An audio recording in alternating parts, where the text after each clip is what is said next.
বুঝিনি। ড্রোনের ইয়ে করা যাবে না ভাই, ওটা ঝামেলা আছে না।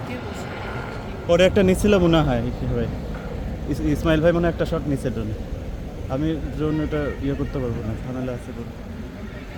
ইসমাইল ভাই বারবার করে বললো যে ভাই এমন না যে আমি দিতে যাচ্ছি না, কিন্তু এটা বাই চান্স ধরলে ঝামেলা করবে। বললো আমি একটা যদি পারি লুকা লুকা নিচ্ছি, একবার উড়াতেও দেখছি।